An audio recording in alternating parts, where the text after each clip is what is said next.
everyone the meeting is being recorded. Thank you to everyone who is joining us today. I would like to welcome everyone to the American Society for Yad Vashem Book Club discussion. My name is Nicole Garay, and I'm very pleased to be co-chairing today's event from the Western region.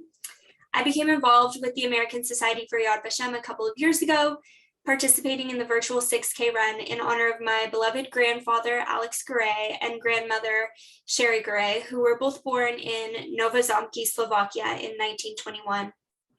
My grandfather survived a forced labor camp in German-occupied Hungary, and my grandmother, who I'm sure would like me to mention was a great beauty, survived the horrors of Auschwitz. Both went on to become reunited and build a beautiful family and life, first in Hungary, then Israel, and then eventually San Francisco. In 2021, she was honored in Tiburon on the occasion of her 100th birthday as a Holocaust and COVID survivor and centenarian. She passed away recently in 2022 at the age of 101, and I think about her and my grandfather, who passed away in 2015, every day. Here's a little picture of them. So, the Young Leadership Associates are carrying on the mission of Holocaust awareness and have undertaken the critical task of developing ongoing programs to connect our generation to Yad Vashem's mission. We are dedicated to preserving our Shoah legacy by educating others about this critical period in Jewish history and carrying it forward as future leaders. We began the YLA Book Club in 2018 as a way to connect deeply to the Shoah and understand unique aspects of survivor stories.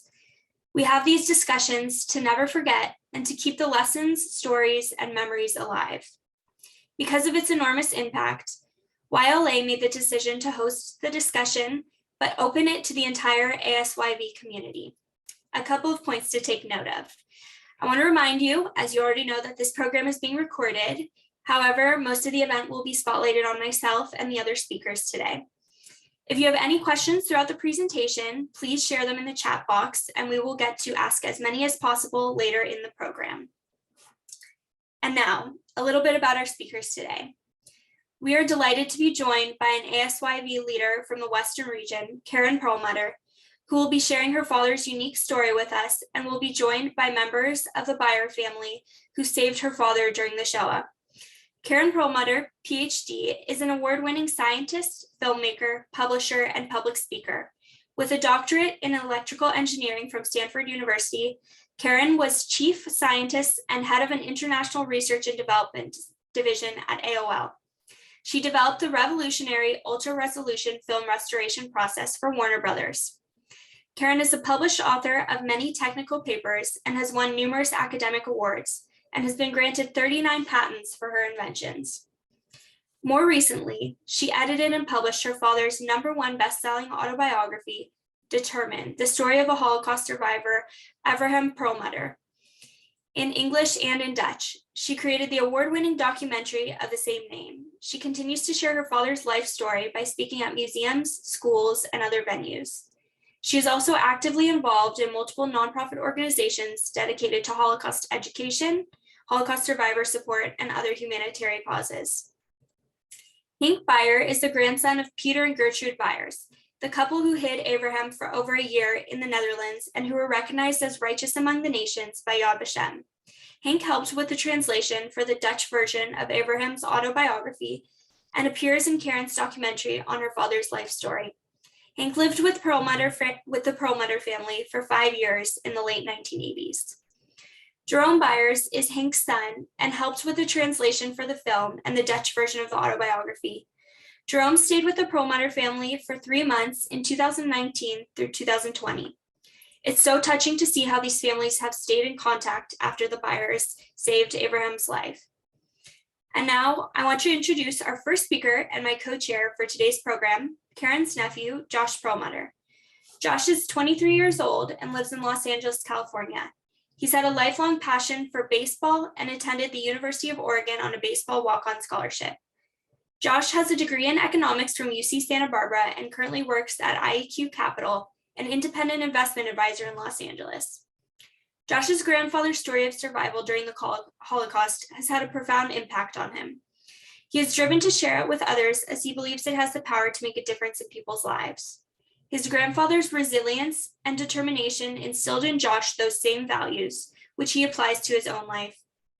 In his free time, Josh enjoys golfing, reading, and spending time with his friends and family. He is honored to be able to share his grandfather's powerful story and the lessons it holds.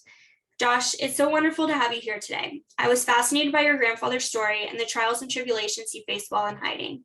It was remarkable to learn about how, despite his education ending after 6th grade, he went on to receive his Master of Science in Engineering and then his Ph.D. He truly let nothing hold him back from reaching and working towards his full potential. And with that, I'd like to invite Josh to speak. Yes, thank you, Nicole, and thank you everyone for joining us today. It really is a truly amazing story. Everything you mentioned so far, everything everyone is going to hear throughout this whole meeting is truly inspiring. And this is the first time I've been given the honor of speaking at one of my grandfather's talks. So thank you, Sylvia, Nicole, everyone for having me here. I'm so honored to be here. And as Nicole mentioned, the story really has had a profound impact on my life, and I believe it is capable of doing the same for so many others. One way that the story has affected my life is by giving me a family on the other side of the world. As you'll meet today, Henk and Jerome are both here. I got the pleasure of getting to hang out with Henk's son Max for the last couple months, who he was visiting for a little over a month, and that is truly something that has blessed my family of having a family on the other side of the world. But my grandfather was truly one of a kind, and the experiences that he had at such a young age to come out of all of that with a positive outlook on life is really hard to comprehend. And I can really credit all of my success and accomplishments in my young life and my determination to succeed, the kindness that I strive to spread to others, all the lessons I've learned are really from my grandfather. And there are countless lessons that I've learned from his story, and that I believe you will learn from his story. And that is why I believe sharing it with the world is a true purpose of mine. So I'm here speaking to you today. And the world we live in is not perfect by any means. It has never been, it probably never will be. But by educating others on the importance of accepting and being kind to all people on this planet, no matter what the religion, race, background may be, it is very important for that, to do that in order to make our world a better and safer place. Examining history includes moments of tragedy, and such as the one that my father had lived through, and that is a vital step in progress in improving the human experience. Acknowledging the mistakes of the past provides us with necessary tools to build a better future. As generations come and go, it is essential to carry on the stories like my grandfather's, and that is why I'm so honored to be here today to help carry on that story. And I see that as a true purpose of my life. And I really thank you all again for being here today, and I look forward to you all getting to hear the story. Thanks, Nicole. Thank you so much, Josh. So Keren, for those of us who haven't had a chance to read the book, but we're excited to join today's program, please tell us a bit about your father's life story and how you share his story with audiences, including his autobiography. Well, thank you, Nicole. And first, I'm going to share my screen as part of sharing my father's story. So I hope everyone can see that now. And so I'm pleased to have this opportunity to share his story. And I'm going to start by showing the trailer for my documentary on his life story. I actually saw Hitler coming by. Our store was broken in and plundered.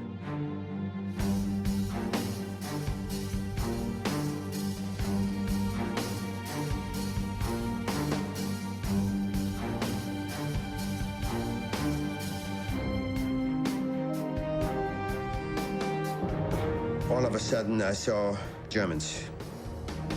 They grabbed me, I managed to get loose and ran back. I could not get out during the daytime. I said, I'm Jewish. The Germans are after me. Can you help me? He said, sure, come in.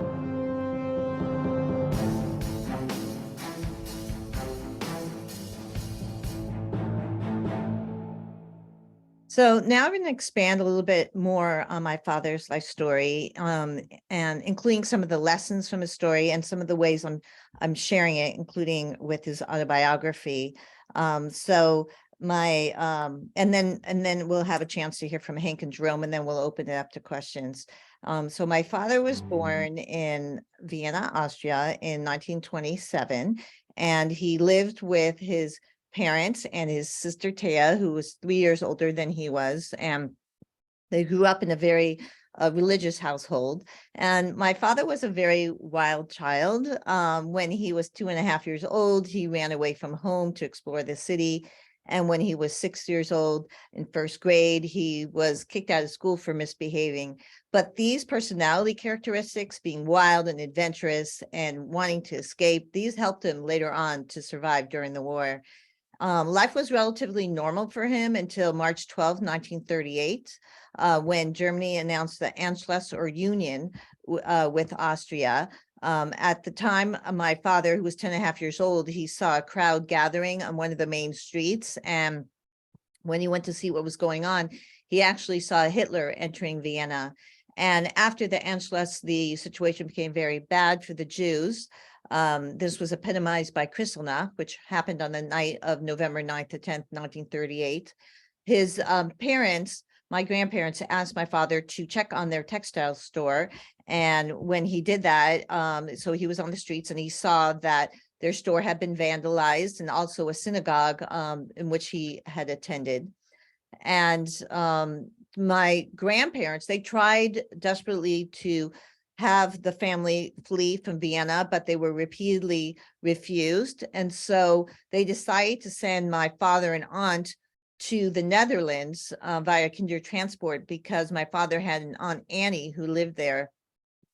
And so on January 11th, 1939, my father and aunt went on the train, and that was actually the last time he saw his mother. He was 11 years old at the time. And so he went from Vienna through Austria and Germany to the Netherlands. But at first, the government didn't release him to his relatives. And instead, he and his sister had to go to refugee camps, and they went to 4, and they were there for almost a year. The first one, this photo shows, is of him in a refugee camp in a place called Wijk aan Zee. And the fourth one in Gouda, or Gouda, we say in English, he got sick with diphtheria. There was an epidemic at the time. And so then he had to go to a hospital in Amsterdam and be quarantined there. And finally, after he recovered, he was able to join his relatives in The Hague. In the meantime, his sister went to stay with a Palestine pioneer camp for kids 14 years and older. And the reason she went there was because their parents actually were able to flee from Vienna to the British Mandate of Palestine toward the end of 1939. So my father, he stayed with the sister's family of his uncle, because there were other relatives that were staying with his Aunt Annie at the time that had also fled from Vienna. So their last name was Van Straten. And he was able to finally have a little bit of a normal life and go back to school. But just 6 months later, Germany invaded the Netherlands. And 5 days later, the Netherlands surrendered. And so now my father and aunt were trapped in the Netherlands, and they couldn't join their parents in the British Mandate of Palestine. Things became bad again for the Jews. They had to wear a yellow star. They could only go to Jewish-only schools. In 1942, all non-Dutch Jews had to move from coastal areas like The Hague to Amsterdam, and my father was ordered to do that as well. He first stayed with, in Amsterdam, he first stayed with a family called Cohen. It was a widow and 2 adult sons. He didn't know them, but they were kind enough to let him in. And this was actually in the Jewish quarter, so it was near where Anne Frank was hiding at the time.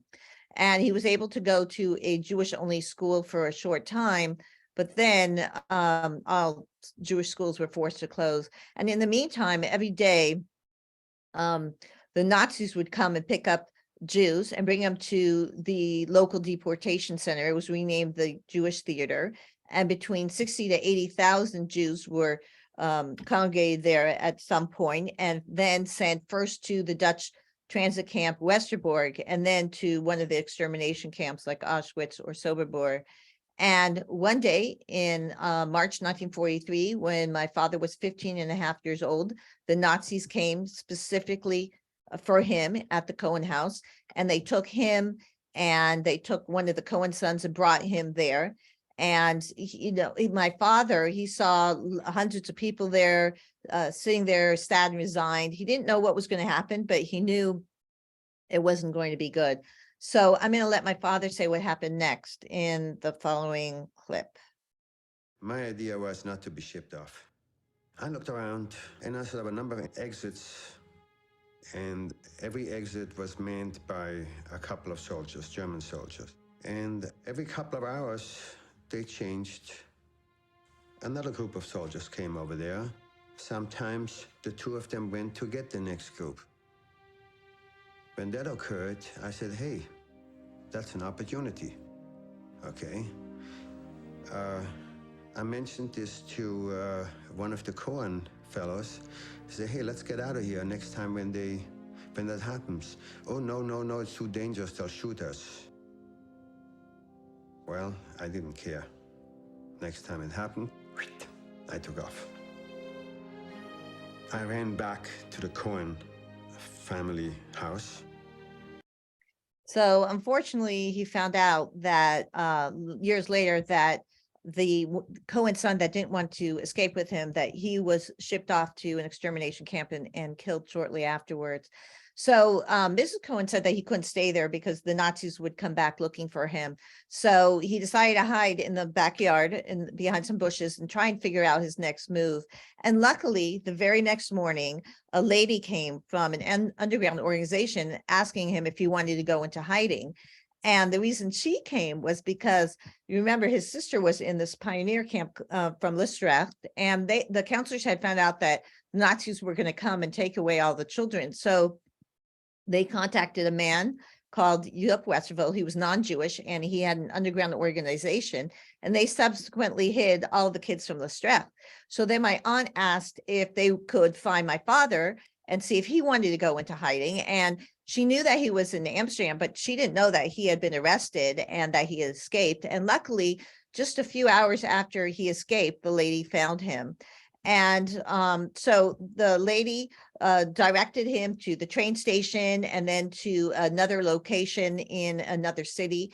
And when he arrived there, they expected him and welcomed him. But about a half an hour later, they heard boots, and the Nazis always wore boots. So my father knew when they were coming. And so he went to look for a hiding place, and he went up to a bedroom, and then there was two closets, one on each side of the bed. And he went to the closet furthest from the bedroom door and hid behind some clothes. And he heard the Nazis coming in, first into the house and then to the room.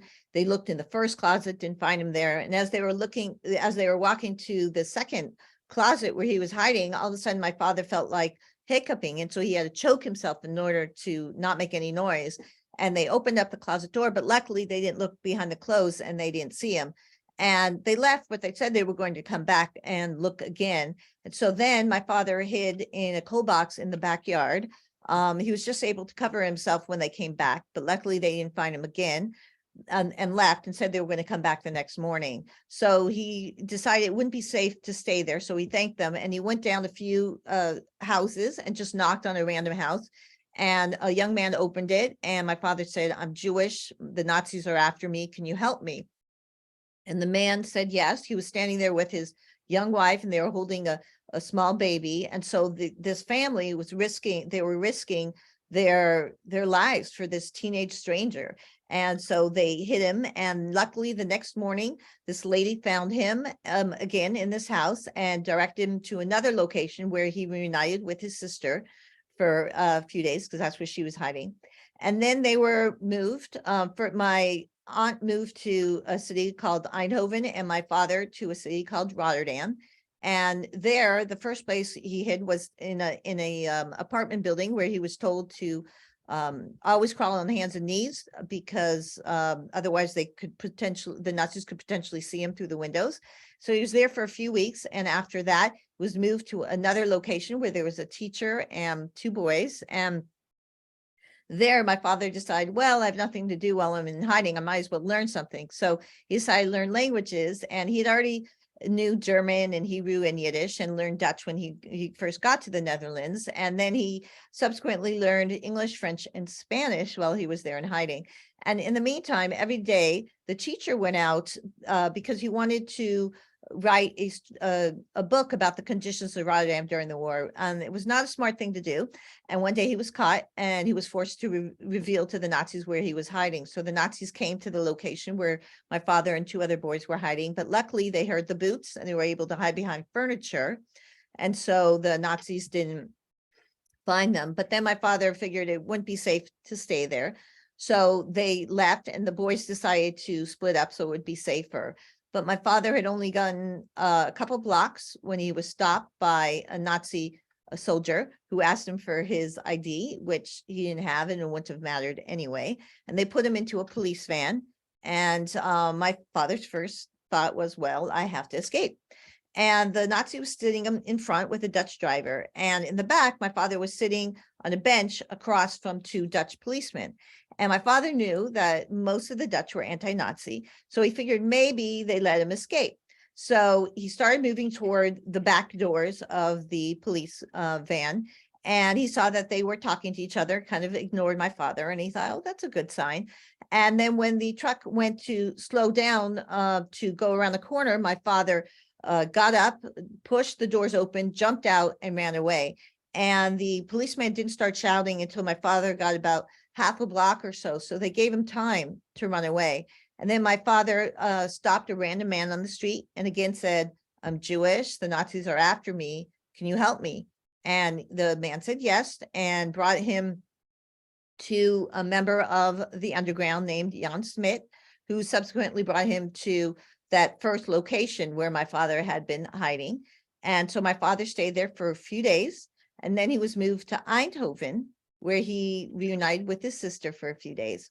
And in the meantime, the Nazis actually raided that first location where my father had been, and all 6 people there were arrested, and 5 out of the 6 were killed, including one of the boys which my father had stayed with in that second place in Rotterdam. So after a couple of days with his sister in Eindhoven, he was told by Jan Smit to go to a train station and go to a place in southeastern Netherlands in a province called Limburg to a city called Venlo. And he went there and it was dark and deserted. And he saw a man coming towards him. And then he saw that the man was wearing the clothing of a priest. His name was Pastor Vullings. And he was the local member of the underground and also the priest of the village of Gubenforst. And Gubenforst was a small village nearby that had about 240 families. And they were actually hiding 42 Jews. So about 1 in 6 families in the Gubenforst were hiding Jews. And it was Pastor Vullings was instrumental in making that happen. So Pastor Vullings put my father on his bicycle and brought him to a family called Beijers. They were asparagus farmers, and also living in the house were 3 adult children, including Harry, who was in his early 20s, and Mincha, who was... I'm so sorry to interrupt you, but I just wanted to add something about the pastor from the book that really stood out to me that I think was so special was on page 50 when it mentioned that they were the inhabitants of Grubenvorst were even encouraged by the pastor to hide Jews. Right. Yeah, absolutely. I mean, he was instrumental in making that happen. He was the one who found the hiding places and went to the families and asked, can you hide them? And, you know, supposedly he told them that if they hit a Jew, then they would go to heaven. But, you know, they were just good people over there. The village were all very religious Catholics. And yeah, absolutely. The pastor was instrumental and so important in having this village hide so many, 42, as I said, out of 240 families were hiding Jews. So thank you for bringing that up. And yeah, it is. It's absolutely amazing. And my father actually lived in that village for over a year. And he became very close to the Beijers family. But even though the village was anti-Nazi, the mayor was pro-Nazi. And so anytime he thought there was a Jew hiding somewhere, he would alert the Nazis. So it was still very dangerous for my father there. He still had a number of close calls and hearing interactions with Nazis. For example, one time the Nazis came to the house, and my father quickly hid in the under the floorboards of the Beijers bedroom, and they lined up the entire Beijers family, and they said, tell us where the Jew is or we're going to arrest all of you. But the Beijers didn't say anything. They said, we don't know what you're talking about. And luckily the Nazis left. And in on June 6, 1944, the Allies landed in Normandy, France. They pushed through France to Belgium and then to the Netherlands. And pretty soon the front line of the war was actually in Limburg. And there were soldiers, Nazi soldiers, quartered not only in the village, but in the Beijers house. So in the beginning, my father had hid in the house and he'd hid like in the attic, but with Nazis there, it was too dangerous. And so then he decided to hide in the stable, but then that became too dangerous. And so then the Beijers made a hole in the backyard for my father to hide in, and he couldn't even sit up in the hole. And my father used to joke that his only companions there were snails and red ants. And pretty soon, though, the Allies actually liberated the neighboring village of Zevenaam, which was only a few miles away. And they were shelling with artillery shells the village of Rubenforst. So the Germans decided to evacuate the entire village, and they wanted to bring them over to Germany, which was only a few miles away, and keep them as hostages. Well, obviously my father didn't want to go with them, so he decided to stay and stay back in the horse stable. But when he was there, he could see and hear shells exploding everywhere, and he felt, what, this is not safe for me to stay here. And so he decided to go toward the British lines and towards Zevenaam. And so he got about 10 feet away from the stable, and all of a sudden a shell fell on the stable and the whole thing blew up. So he knew that an angel of God was watching over him, since he just barely survived that explosion, and it encouraged him to continue toward the British lines. But he also knew that the road had been mined by the Germans in order to impede the British advance. So he went on hands and knees feeling for mines, and he had gone maybe a couple of 100 feet when, well, I'll let him say what happened next in the following clip. All of a sudden, I saw shadows on the side of the streets jumping up towards me, and they were Germans. They grabbed me, and one of them asked me, "Who are you?" I said, "I don't understand German." I told them in Dutch. One of them could speak apparently a little bit of Dutch and said, where are you going? I said, "Over there, I live over there." Just about that time, all hell broke loose. The British may have been maybe a few hundred yards away. They heard the noise. Machine gun fire came into our direction. The Germans started jumping into the hole on the side. One of them grabbed me, tried to pull me through. I managed to get loose and ran back where I came from. Unafraid of mines, of anything. Everybody was shooting at me. It was pitch dark. Nobody hit me. So my father ran to the house of one of the Beijers' sons, and it turned out that all of the Beijers were there because the bridge that connected the village to Germany had been bombed. And the next day, my father didn't want to wait until Rubenforst was liberated. And so he convinced Harry Beijers to go with him again on that minefield road. And I'm going to let my father say what happened next. I said, "Come on, let's go to the next village," where I knew the British already were. There was gunfire all over the place, but not at us, fortunately. And we made it to the next village, and that was the day of my liberation.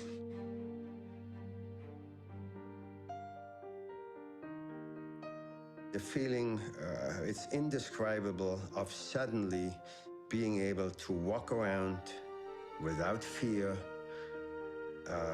with feeling of independence, that now finally I can walk around, I can do whatever I want to do. I don't have to be afraid anymore.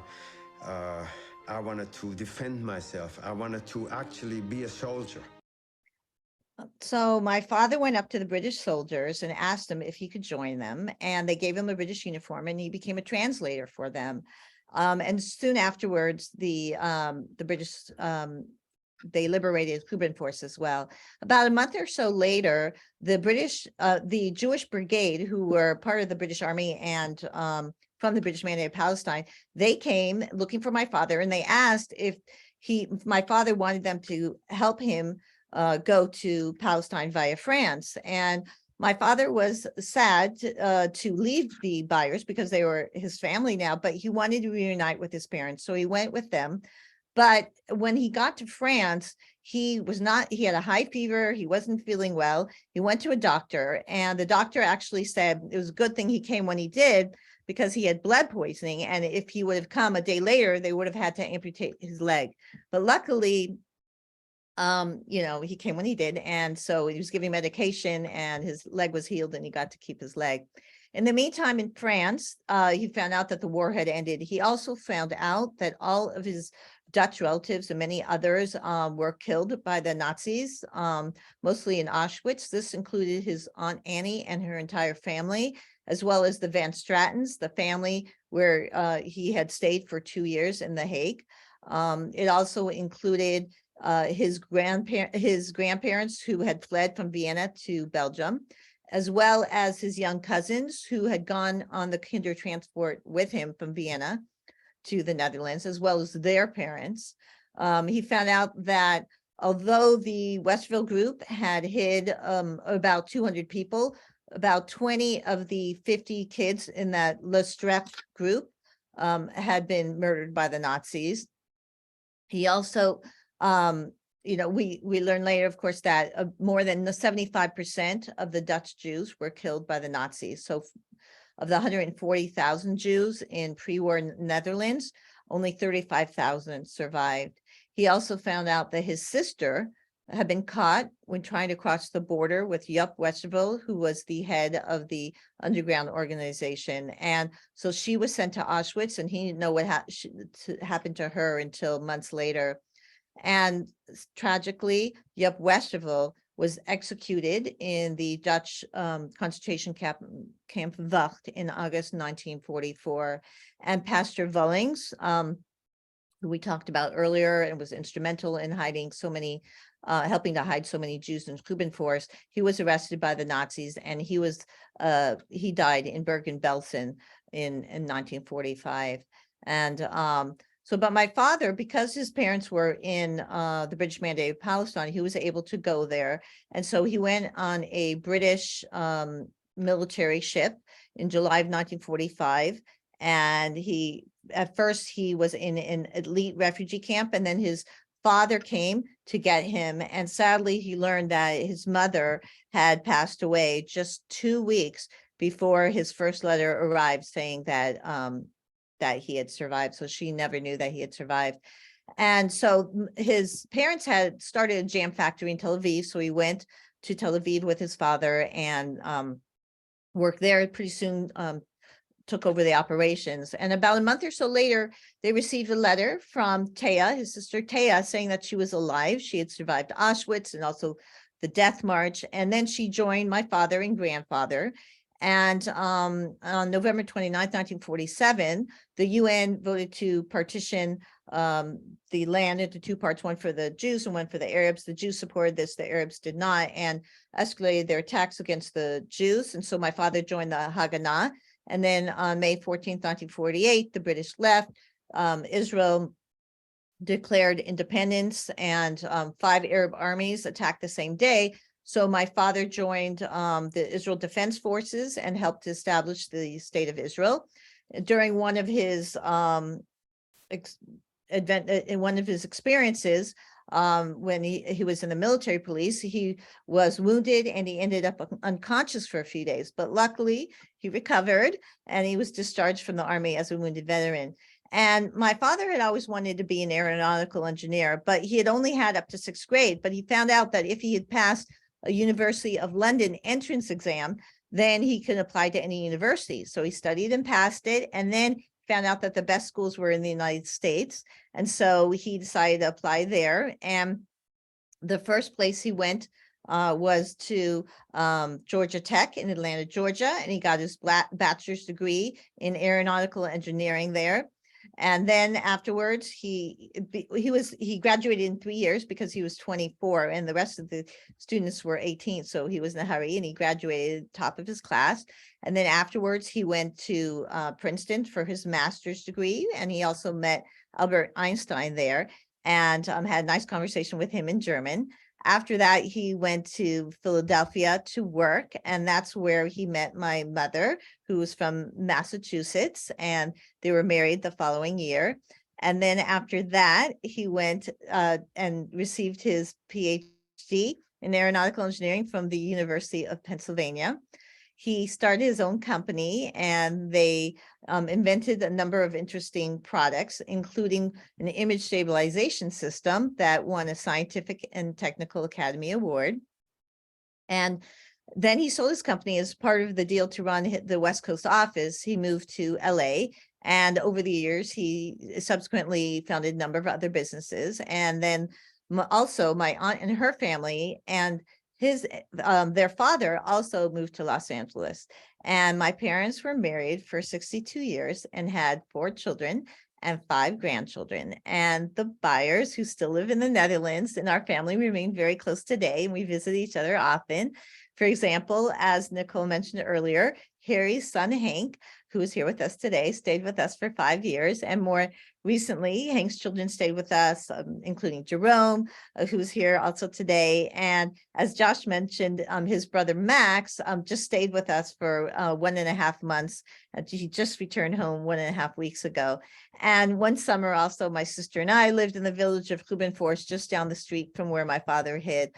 So this is a photo of our families in 2014 and of my father and Minsha in 2005. And Joop Westerville, the Westerville Group, the Beijers parents, and Pastor Vullings, they were all recognized by Yad Vashem as righteous among the nations. And here's a photo of Minsha Beijers accepting the certificate and medal on her parents' behalf in 1994. And in the next clip, my father shares his message and hope for the future. My hope is that humanity has learned that people in the final analysis were brought onto this earth not to kill each other, but to live with each other in peace. And that regardless of religion or background or whatever, wherever they come from, people are still people. And instead of hating each other, they should love each other and do things for each other. And if humanity could only learn that from all the experiences which unfortunately our generation went through in the Holocaust, maybe we finally will have learned something. That is my hope for the future. And so, as you heard, my father's story touches upon a number of universal themes. And one is the importance of resilience and determination. And we believe when people, hear my father's story and observe his determination and resilience, that despite all of the hardships he had to endure, that he was not only able to survive, but to succeed, that this will inspire them to overcome obstacles they may face and feel that they can also have a good life afterwards. Another message is the importance of helping others. My father always focused on the positive and about the people helping him rather than those trying to kill him. And so whenever we tell the story, we highlight these courageous people who risk their lives through their efforts. And so his story has a positive call to action to be upstanders rather than bystanders when people see injustices. And also another theme is the importance of having tolerance, compassion, and empathy towards people of other faiths, of all faiths and backgrounds. And also the importance of education. my father, he continued to learn in hiding, and despite not having 7th through 12th grade, he was able to become an award-winning scientist and successful businessman. And so we think he's a great role model for other people in terms of motivating them to continue their education. And all of these themes are more important now than ever, especially with anti-Semitism on the rise.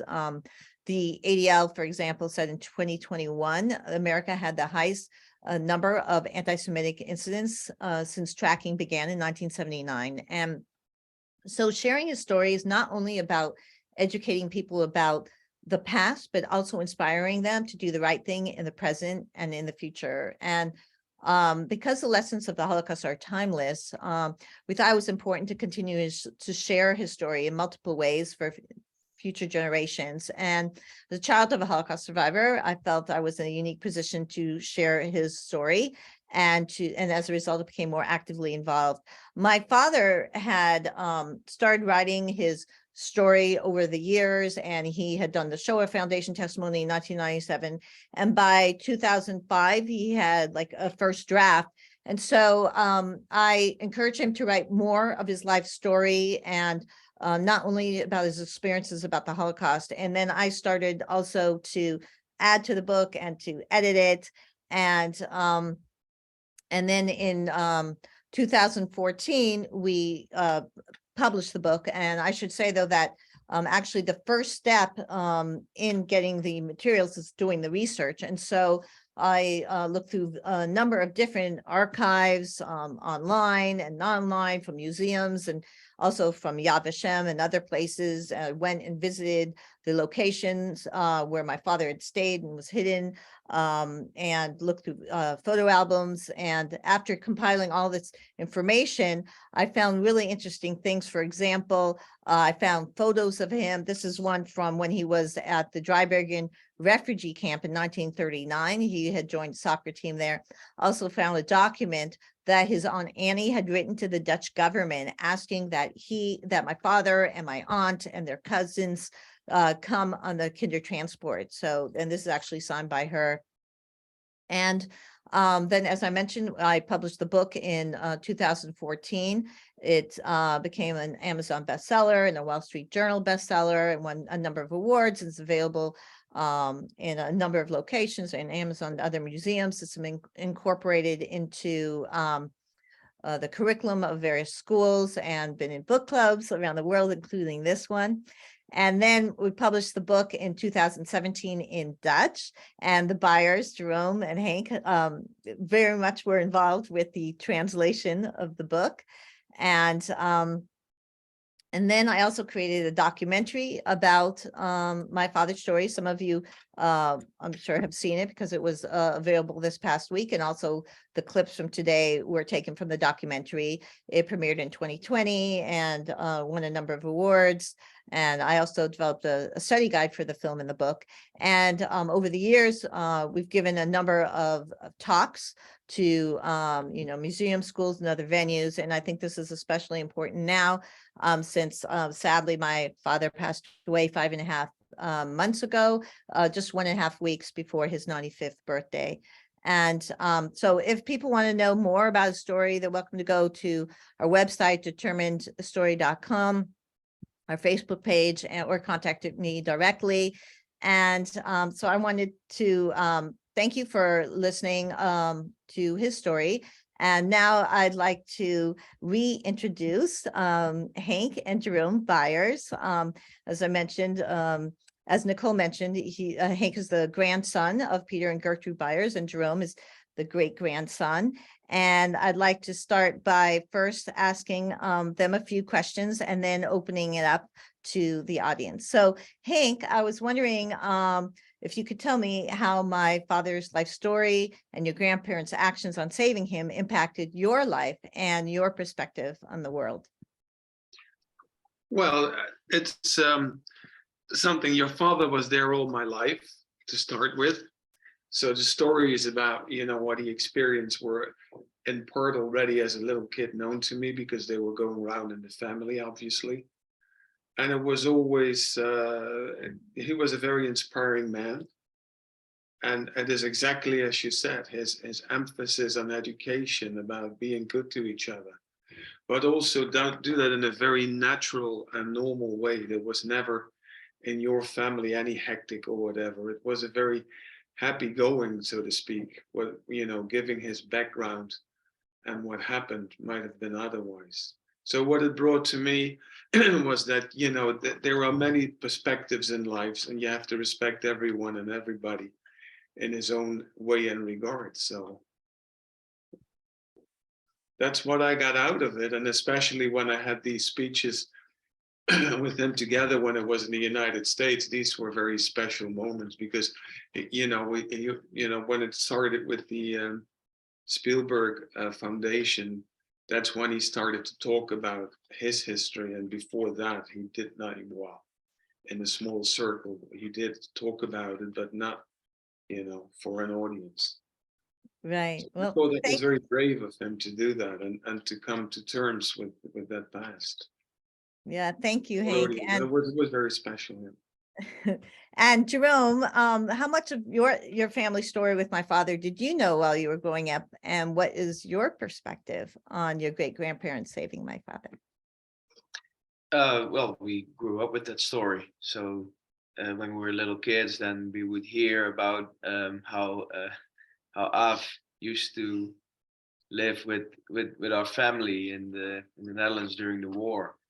And whenever we would go visit Aunt Mientje, because she lived to be 100 years old, she passed away in 2012. Yeah, we would always see the medal Yad Vashem gave our great grandparents. So that was always there with us. And like Josh pointed out, it's very special to know that on the other end of the world that there's also a family living there too. So Thank you. Now would like to open it up to questions. So Nicole, are there any questions? Yes, we do have one really great question that came in from Rosa Rosenberg. She asks, and this is something I definitely agree with, what strikes me while reading the book is how much your father relied on the kindness of strangers, and others in your father's shoes found that strangers couldn't be trusted. To what did your father attribute his good fortune in putting his life into the kindness of strangers? Well, he always believed an angel of God was watching over him. So I guess perhaps the angel guided him into the correct people to approach, because he never approached someone who said, no, I won't help you, or who would want to turn him in. So he was just, fortunate that there were so many people who were willing to risk their lives to help him, and which is really amazing, because they really were risking their lives. As you had heard, like the head of the underground organization was killed, as was Pastor Vulling. So it's very impressive and inspiring what these people, who were strangers to him, what they did for him. Definitely. And I think that was such a great question, because for me, reading this book and meeting you and the Beijers has been such a wonderful experience, because I'm 3G, obviously, with my grandparents, and I grew up with very different stories. As Rosa mentioned, others found that strangers couldn't be trusted, and that was very much the story of my grandparents. My grandma and my grandpa both had a very different outlook on humanity. Of course, they both went on to have beautiful lives and didn't let anything hold them back, which is such an important lesson in both my grandparents' stories and your father's story. But it's really magical how much humanity he found, good humanity he found during his time in hiding. So I wanted to see if Josh or if the Beijers had anything to add to that question about good fortune and the kindness of strangers. Yeah, I mean, I think a lot of it has been stated, but it really is important, as you said, that when looking back at a time like this, people really do focus on the bad people, and it's pretty obvious when you look at a historical event like this that there were a lot of people that may have not meant well, but it is really amazing that my grandfather somehow found himself in the hands of countless people who wanted to help. They didn't care who he was, they didn't care who he came from, they didn't care the risk that it put them at. And that is one of the, I think, biggest stories and lessons to take away from this, is that there really are, a lot of good people out there, and it shows that humanity is good. And events like this, you can't just look at and just take all the negatives from it. You have to grow from them, and you have to, turn that into a positive outlook that will benefit us in the future. And that's why I really find it important to share a story like this and just to learn from it, and just to know that there were a lot of good people in a bad situation like this. And so that's just been a moral of my life, just to be kind to others, just to always seek for the goodness in people. And that's really helped me throughout my life. Yeah, that's amazing. I imagine that probably shaped all of you, the Beijers, Keren and Josh, seeing such a good side to people in such a bad time.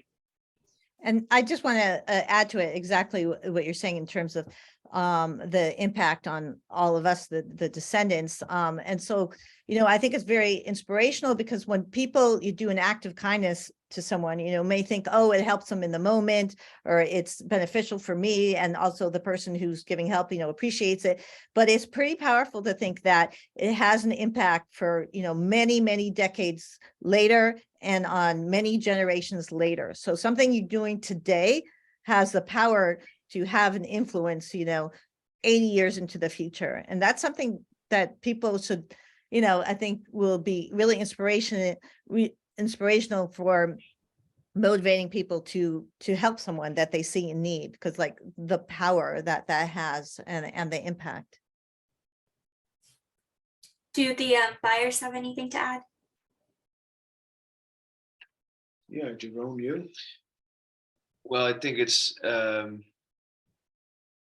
what really helps if you approach someone directly and say, I'm in need of help. That's I believe they also call it the bystander effect. Like when something bad is happening, then people tend to how do you say it, freeze in some way. But when you speak to someone directly, then they tend to assist in some way. And so you can see it in Av's story, that when he runs out from the police car and approaches a random person on the street and says, please help me, then he helps him. And same with the young man at the home with his family, that he just knocks on the door and says, please help me. That it's really nice to see that people are ready to help out. That you just need to ask them, and so the moral of this story maybe is that how can you inspire people to be upstanders without having to be approached like that, to prevent bad situations. Definitely.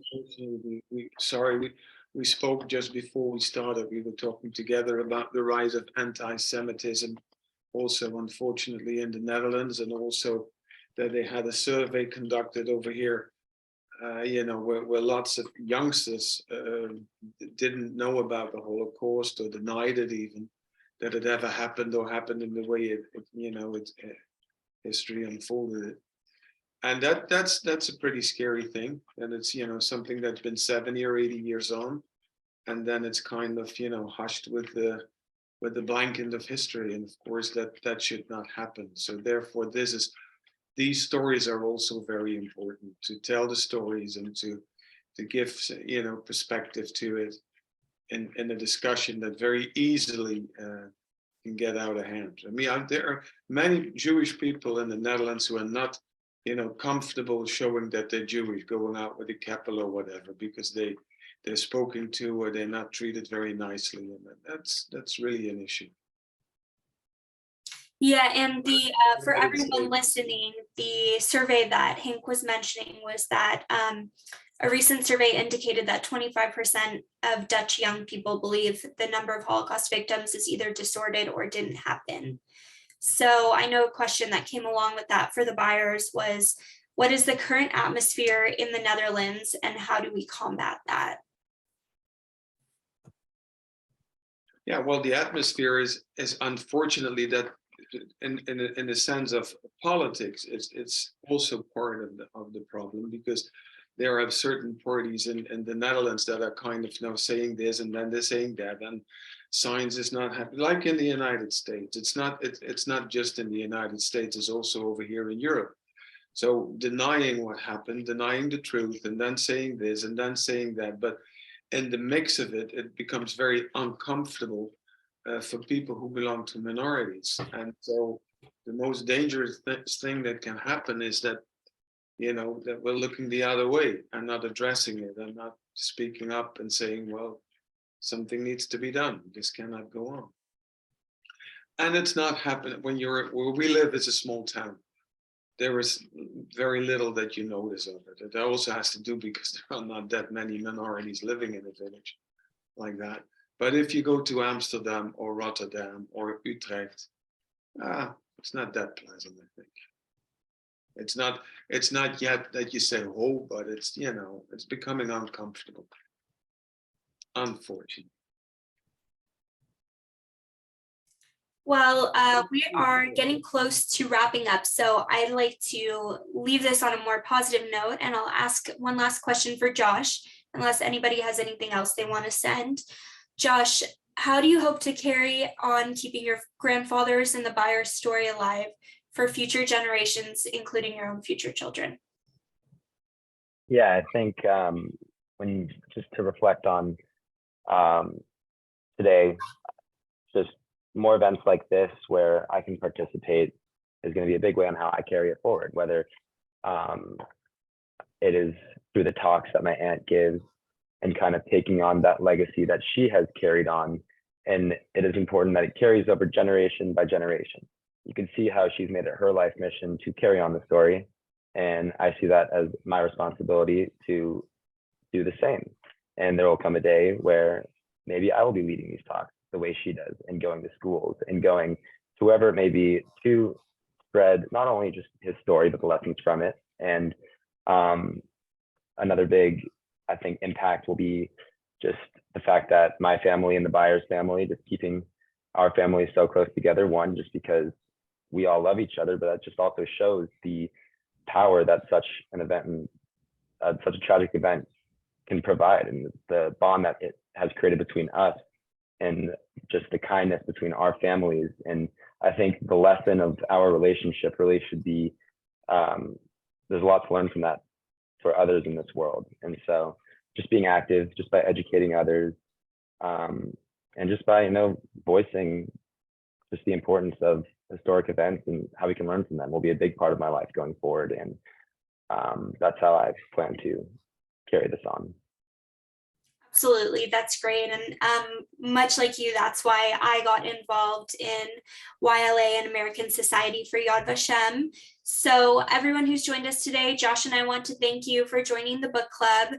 We are privileged to hear such a moving story of rescue and survival. It's so wonderful to see the Beyer family here today and learn about the relationship that you guys have. And lastly, a short announcement about our upcoming YLA activities.